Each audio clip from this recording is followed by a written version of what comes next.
Moteur qui tremble dans tous les sens. Vous ne vous entendez plus dans la voiture à force d'entendre ces bruits de vibrations. Eh ben les amis, aujourd'hui, on va régler ce problème et on va parler de Seal and Block moteur. Allez, c'est parti! Yo intéressant, j'espère que vous allez bien. Aujourd'hui on se retrouve pour une nouvelle vidéo et on va parler de support moteur, de Seal and Block et de solutions surtout. Donc si vous êtes sur cette vidéo, c'est que vous avez des vibrations venant du compartiment moteur, ça vibre dans toute la voiture, c'est lourd, c'est trop chiant. Trêve de monalité, maintenant on va parler du support moteur, à quoi il sert et comment est-ce qu'on peut résoudre ce problème. Donc le support moteur, comme son nom l'indique, eh ben, il supporte le moteur dans le compartiment moteur. Donc il est composé de métal, logique pour qu'il puisse encaisser le poids et les vibrations, mais également de caoutchouc. Le caoutchouc, cette matière super sympa, mais qui vieillit très mal. Et donc le caoutchouc est choisi justement pour ses propriétés d'absorption des vibrations. Néanmoins, avec le temps, et justement avec des voitures anciennes comme les nôtres, des Youngtimer, tout ça, bah ça durcit. Et quand ça durcit, justement, déjà ça crée plus de vibrations, et là donc vous allez me demander la solution, bah tout simplement le changer. Logique. Et nous, on va faire mieux que le changer. On va le changer pour du mieux. Et je vais vous parler maintenant de la technologie polyuréthane. Donc la technologie polyuréthane, sans entrer dans les termes scientifiques, va nous permettre d'avoir un matériau qui tient mieux dans le temps, garde ses propriétés presque indéfiniment et tout simplement absorber aussi les vibrations. Bien sûr, il existe plusieurs types de niveaux d'absorption et de dureté du polyuréthane. Il peut en exister des très durs justement pour la course, pour que ce soit super stable, ça va beaucoup vibrer, mais en fait on aura une meilleure réponse du moteur. Et du coup cela permettra au châssis et au moteur d'être mieux connectés et donc d'avoir une réponse beaucoup plus réactive et plus rapide. Et en plus les amis, si vous aimez ces genres de vidéos tuning où on améliore esthétiquement la voiture mais également en termes de performance, abonnez-vous, likez la chaîne et surtout commentez, c'est super important pour l'algorithme de YouTube. Pour revenir à ma démarche, je vais chercher à réduire les vibrations et également avoir une meilleure précision comme je vous l'ai expliqué tout à l'heure dans la conduite.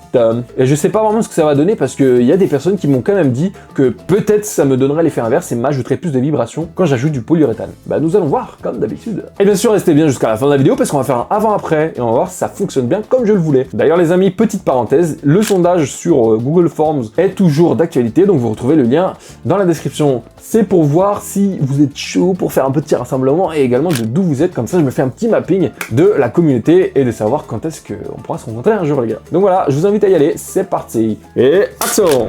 Allons directement au cœur du sujet et soulevons le capot. Donc pour faire un premier constat, je vais démarrer la voiture et on va constater ensemble comment les tremblements surviennent.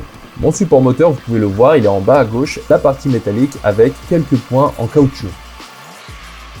On peut déjà constater qu'avec les accélérations, ça bouge pas mal là-dessus.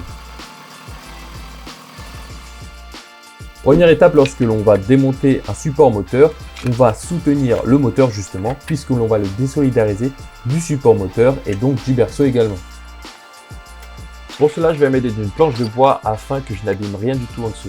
Et faites attention parce que ici, moi j'en ai le berceau avec moi. Justement, visez seulement le carter moteur, c'est important. Une fois qu'on a trouvé la bonne hauteur, on va ensuite sécuriser avec une chandelle. Ensuite, je fais un peu de place dans le compartiment moteur puisque mon Seal and Block est assez inaccessible. Et une fois que c'est fait, je repère donc la taille de la douille que je vais utiliser pour enlever les boulons qui le tiennent. Bon, c'est un peu dangereux avec un cliquet parce que je risque de l'abîmer, sachant que le couple nécessaire est assez important. Bon, ici ce que je fais, c'est que j'enlève également les boulons du dessus qui soutiennent encore le Seal and Block afin qu'il soit totalement libre. Et voilà, j'ai plus qu'à retirer les boulons qui restent et c'est parti.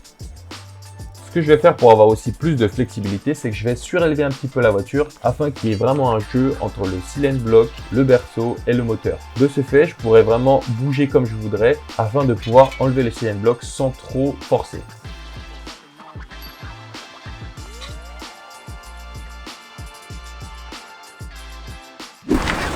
Ok les amis, on va faire une petite pause pour que je vous explique un peu le support moteur, quoi ça sert et en même temps à quoi il ressemble le mien aujourd'hui. Donc voilà, ici on a donc le support qui va sur le moteur et ici on a un boulon qui vient s'accrocher sur le berceau. Au milieu ici on a donc le caoutchouc qui nous permet d'absorber les vibrations du moteur et donc d'avoir un comportement assez souple de la voiture. Le problème est que le caoutchouc avec le temps il durcit et en plus il perd beaucoup de ses propriétés. Regardez, c'est vraiment flagrant, c'est que ici, normalement le cercle du milieu devrait être à peu près au milieu du grand cercle en fait.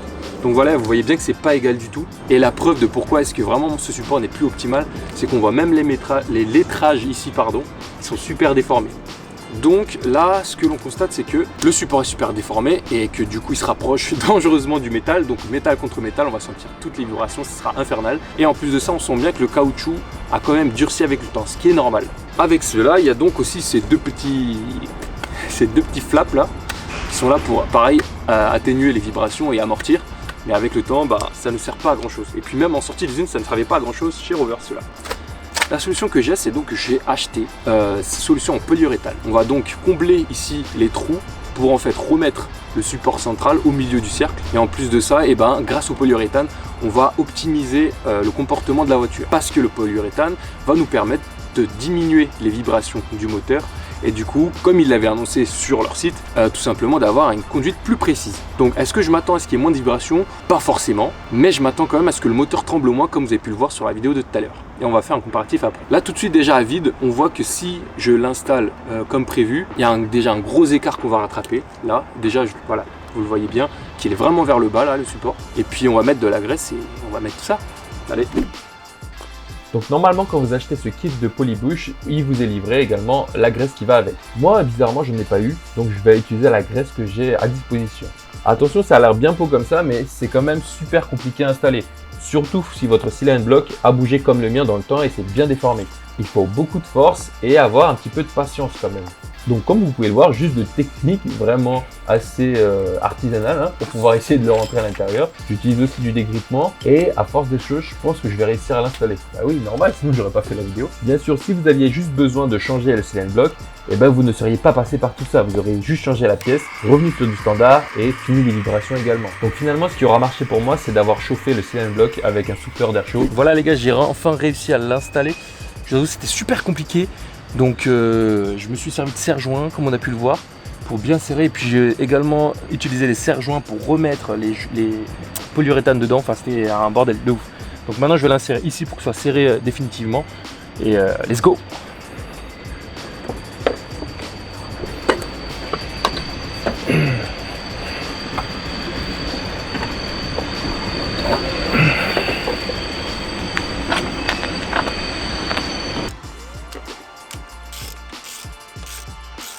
Donc voilà, je commence déjà à resserrer et comme toujours, j'utilise des techniques propres à moi-même pour pouvoir avoir un peu de facilité à réinstaller ces petits objets.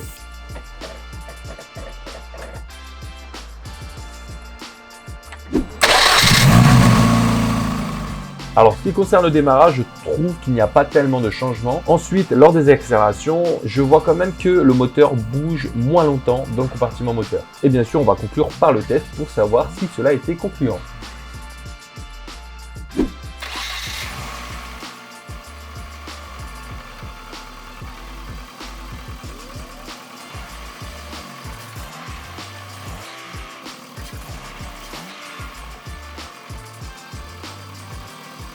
Bon, ça y est, passons au test maintenant. Donc on va faire le test sur route, on va voir les ressentis qu'on va avoir au volant et puis normalement je dois ressentir vraiment de grosses différences. C'est ce qui est affiché également sur le produit. Donc là on va partir pour un démarrage et puis petit roulage avec la voiture.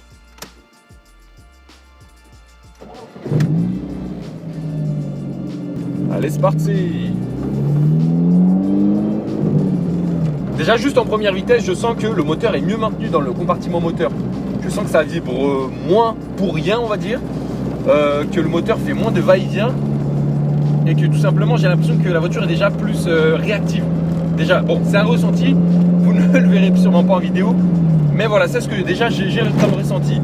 Au niveau des vibrations, ce dont j'avais peur, c'est qu'il y en ait plus, parce que là on rajoute une matière, on va dire, sport.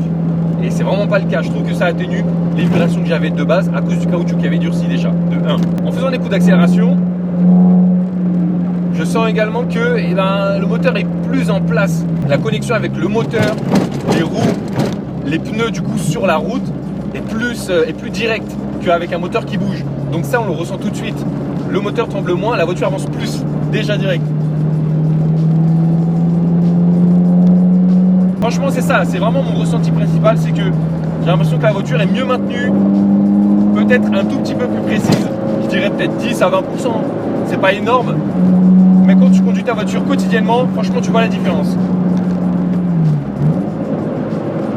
Ouais, franchement ouais, je trouve que je me rapproche plus d'une voiture de sport, une voiture de course, sans forcément avoir les vibrations en plus. Donc pour cette opération, je dirais que c'est un succès les gars. Allez, à tout de suite. C'est quand même compliqué à installer les amis, vaut mieux le faire à deux, mais les résultats sont là, c'est pas cher et franchement c'est des gros résultats, j'adore. Ce dont j'avais peur c'est que justement ça rajoute plus de vibrations, mais je vous ai pas expliqué que j'avais pris également la version vraiment la plus douce, la plus douce de polyuréthane de chez Polybush, parce qu'ils ont aussi les versions vraiment en course piste. Donc je suis très rassuré là-dessus, parce que forcément là j'ai plus de vibrations devant, enfin plus. J'en ai beaucoup moins, je dirais même. Et cette pièce, les amis, accrochez-vous, elle m'a coûté que 25 € sur eBay. Moi, j'ai opté pour cette solution-là, mais il se peut aussi que vous optiez tout simplement par le changement standard de votre support moteur. Ça marche tout aussi bien parce que d'origine, c'est généralement assez bien fait. Donc voilà, les amis, cette vidéo est déjà terminée. Surtout, si vous a plu, n'oubliez pas de liker et de commenter. C'est super important pour moi, pour nous, pour la communauté. Et on se retrouve à la prochaine pour une nouvelle vidéo.